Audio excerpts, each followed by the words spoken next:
So hello everyone, welcome back to my channel. I am Vaishnavi और आप देख रहे हैं the Vaishnavi method. Last class में हमने जीन प्याजे की थ्योरी को स्टार्ट किया था। पूरा नाम क्या है? Jean Piaget's cognitive development theory. ठीक है।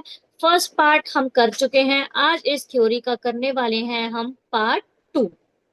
वन हम ऑलरेडी कर चुके हैं थ्योरी का। अगर आपने पार्ट वन नहीं देखा है तो लिंक आपको कमेंट सेक्शन में मिल जाएगा। ठीक है। ये हम करने वाले हैं पार्ट टू, इस थ्योरी का है आज पार्ट टू। ठीक है। और ये वीडियो आप जैसे कि जानते हैं इंग्लिश और हिंदी दोनों लैंग्वेजेस में रहने वाली है।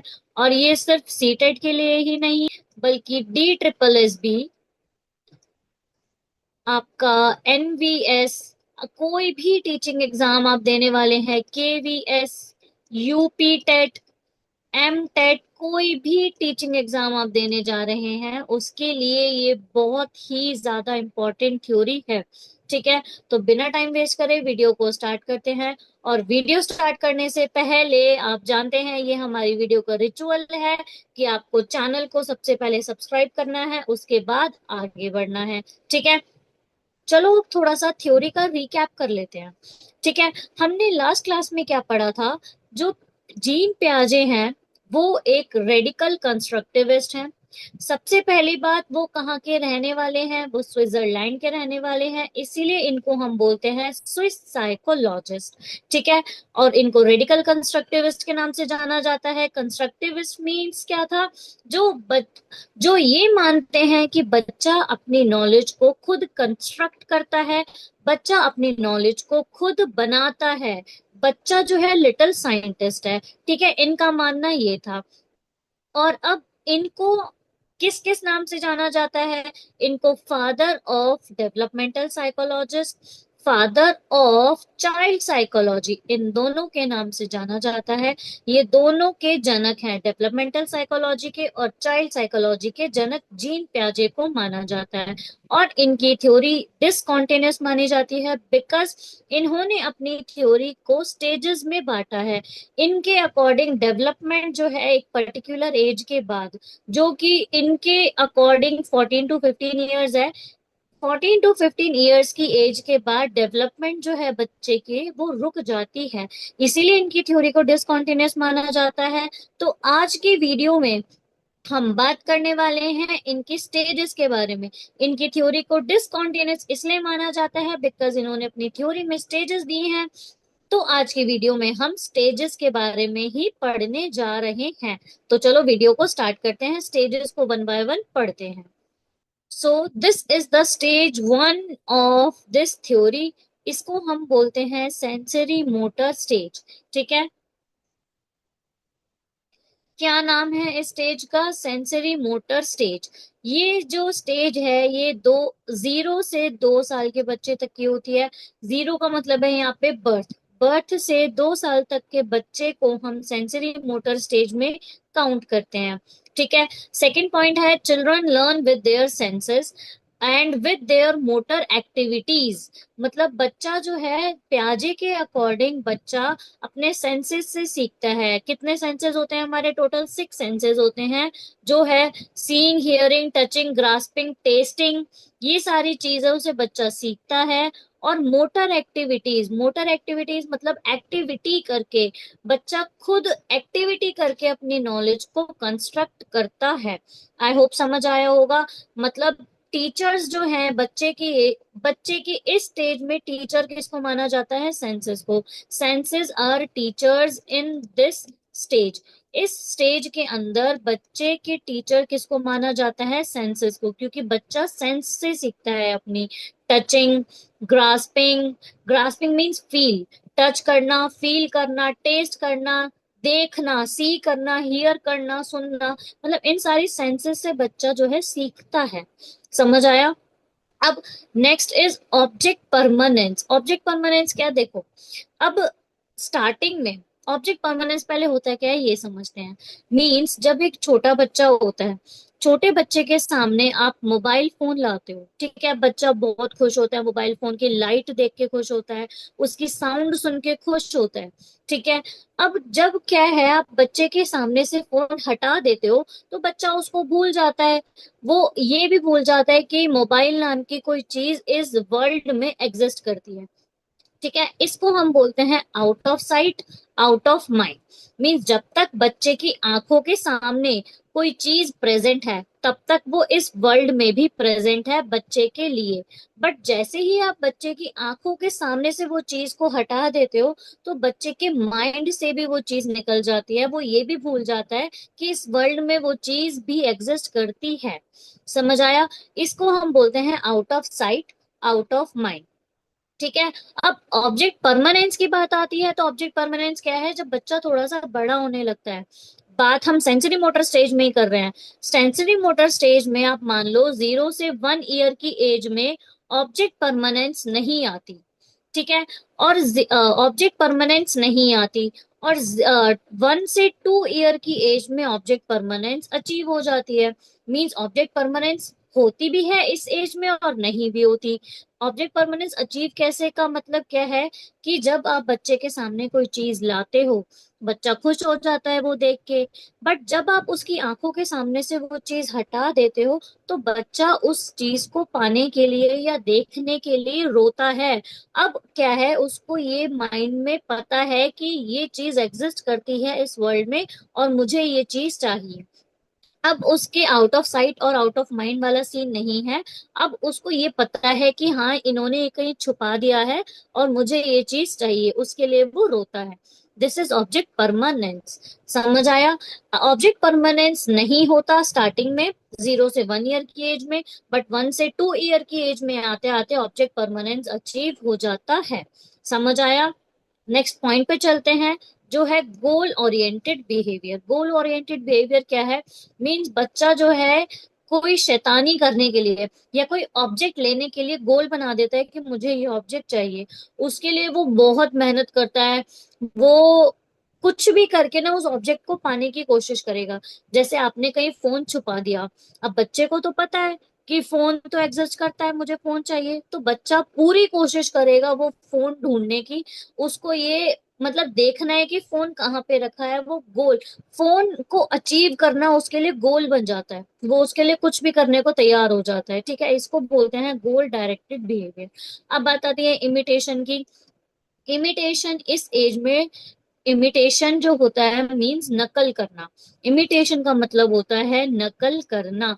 अब हिंदी वाले सोचेंगे कि मैंने तो बोला था इंग्लिश और हिंदी दोनों में लैंग्वेजेस में वीडियो होने वाली है, तो टेंशन लेने की जरूरत नहीं है।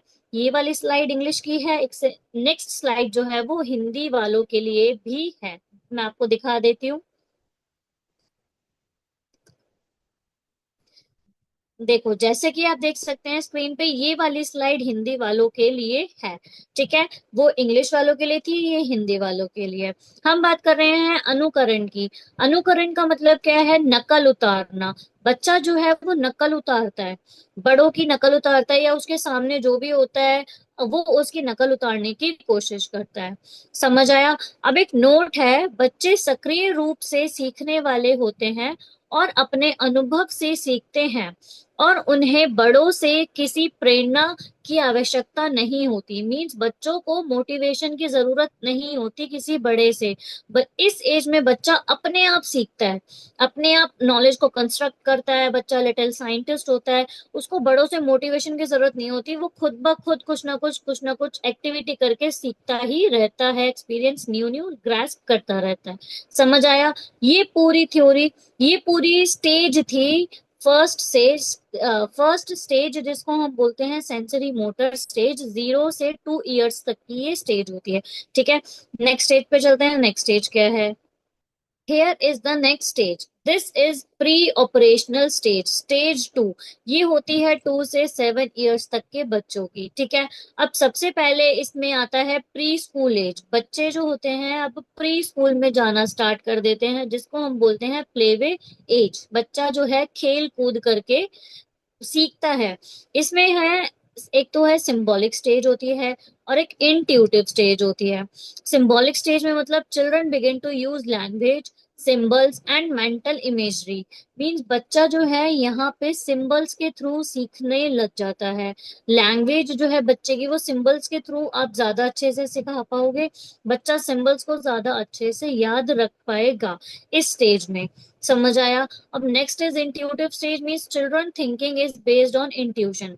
बच्चे की थिंकिंग इंट्यूशन पे बेस्ड हो जाती है।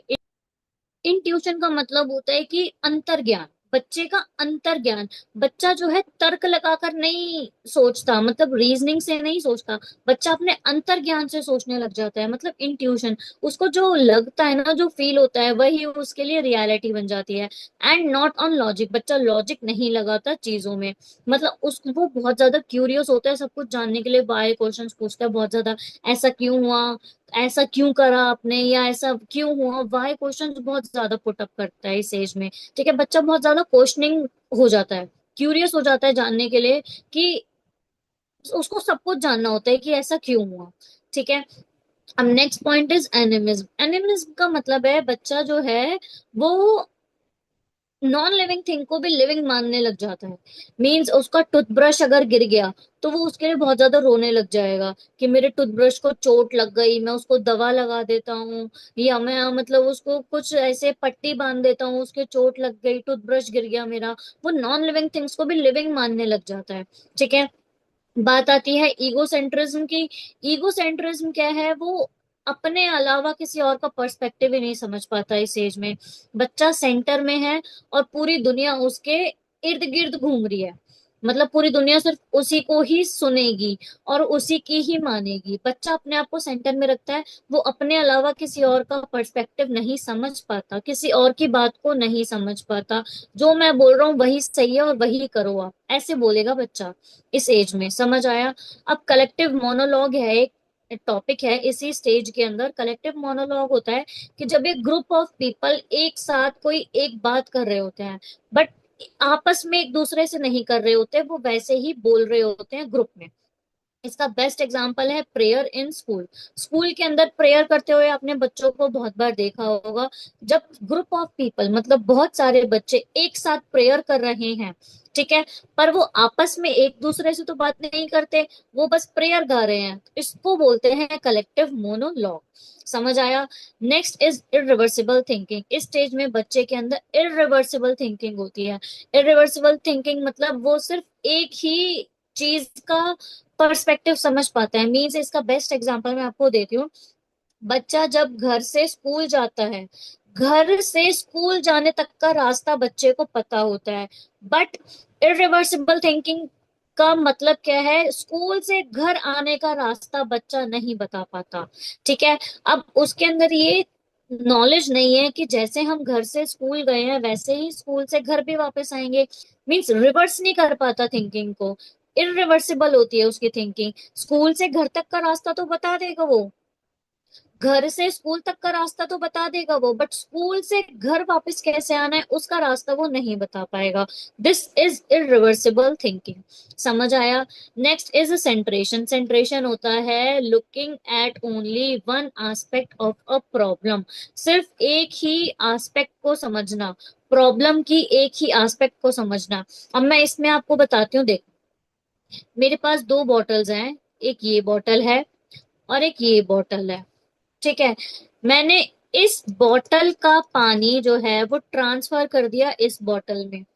ठीक है। फिर मैंने बच्चे से पूछा, मैंने कहा अब बताओ कौन सी बॉटल में पानी ज्यादा था, या कौन सी बॉटल में अब पानी पहले था या अब है ज्यादा। ठीक है। तो बच्चा क्या बोलेगा कि इस वाली बॉटल में पानी ज्यादा है बिकॉज ये वाली बॉटल बड़ी है। उसने सिर्फ एक साइज देखा बॉटल का, उसने ये बॉटल की शेप नहीं देखी। ठीक है। उसने बस ये देखा कि बॉटल का साइज बड़ा है इसीलिए इसमें पानी ज्यादा था, अब इसमें आके पानी कम हो गया। उसने ये लॉजिक नहीं लगाया कि पानी तो उतना ही था ना, चाहे इस वाली बॉटल में हो चाहे इस वाली बॉटल में हो। इस वाली बॉटल का पानी हमने इसमें तो ट्रांसफर करा है, पानी तो उतना ही था जितना पहले था, अब भी उतना ही है। वो उसने ये लॉजिक नहीं लगाया। उसने सिर्फ एक ही एस्पेक्ट देखा, उसने सिर्फ बॉटल का साइज देखा, जो बॉटल का साइज बड़ा है उसमें पानी ज्यादा था। इसको हम बोलते हैं centration, looking at only one aspect of things. समझ आया? अब है लैक ऑफ कंजर्वेशन। कंजर्वेशन की प्रॉब्लम होती है, lack of conservation mean centration. Lack of conservation आपका हो जाता है इसमें कि मतलब उसमें लॉजिकल थिंकिंग नहीं होती, बच्चे के अंदर लॉजिकल थिंकिंग नहीं होती। कंजर्वेशन का मतलब होता है लॉजिकल थिंकिंग। कंजर्वेशन को हम एक नाम से और जानते हैं, जो होता है डिसेंट्रेशन। डिसेंट्रेशन, ठीक है, मीन्स इसके अंदर लॉजिकल थिंकिंग नहीं होती बच्चे के अंदर। कंजर्वेशन का मतलब होता है लॉजिकल थिंकिंग। ये बात आपको याद रखनी है, बच्चे के अंदर लॉजिकल थिंकिंग नहीं होती, वो सिर्फ एक ही एस्पेक्ट देखता है चीजों का। ठीक है। अब कॉज एंड इफेक्ट रिलेशनशिप, बच्चा कॉज और इफेक्ट रिलेशनशिप लगाता है। मीन्स उसने आज तक बचपन से अभी तक देखा है कि धूप में मम्मी कपड़े बाहर सुखाती हैं, तो उसके अंदर ये अपने आप ही कॉज और इफेक्ट, कॉज आ गया कि जब सनलाइट आएगी तो हमें कपड़े बाहर सुखाने हैं, उसका इफेक्ट क्या होगा, हमारे कपड़े सूख जाएंगे। ये बस बच्चा कॉज और इफेक्ट का रिलेशनशिप बना लेता है कि सनलाइट में हमें कपड़े बाहर सुखाने हैं, इसका इफेक्ट क्या होगा कि कपड़े सूख जाएंगे। That is cause and effect relationship. ठीक है। Next is transductive reasoning. बहुत ही मजेदार है ये। ट्रांसडक्टिव रीजनिंग में क्या है देखो,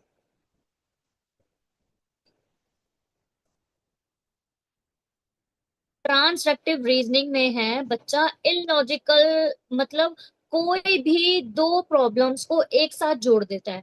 इसका मतलब कैसे मैं आपको बताऊं कि कोई भी दो प्रॉब्लम्स को, कोई भी दो दो प्रॉब्लम्स कैसे, जैसे कि मान लो आप क्रिकेट देख रहे हो, ठीक है, आप क्रिकेट देख रहे हो और एकदम से किसी की एंट्री हुई, किसी ने भी एंट्री ली और तो विराट आउट हो गया, किसी की भी एंट्री हुई विराट आउट हो गया, तो आपने उसको इतना मारा, इतना मारा कि तूने एंट्री ली है, तेरे एंट्री लेते ही विराट आउट हो गया, मतलब तू तू गलत है, तूने गलत टाइम पे एंट्री ली है, तेरे एंट्री लेते ही विराट आउट हुआ है। आपने ना अपने माइंड में बिठा लिया कि ये आता है और विराट आउट हो जाता है, तो आपने उसको इस बात पे मारा कि तूने एंट्री लिया और विराट आउट हो गया। आपने दो प्रॉब्लम्स को एक साथ जोड़ दिया, कंबाइन कर दिया। ये हो गई ट्रांसडक्टिव रीजनिंग। समझ आया?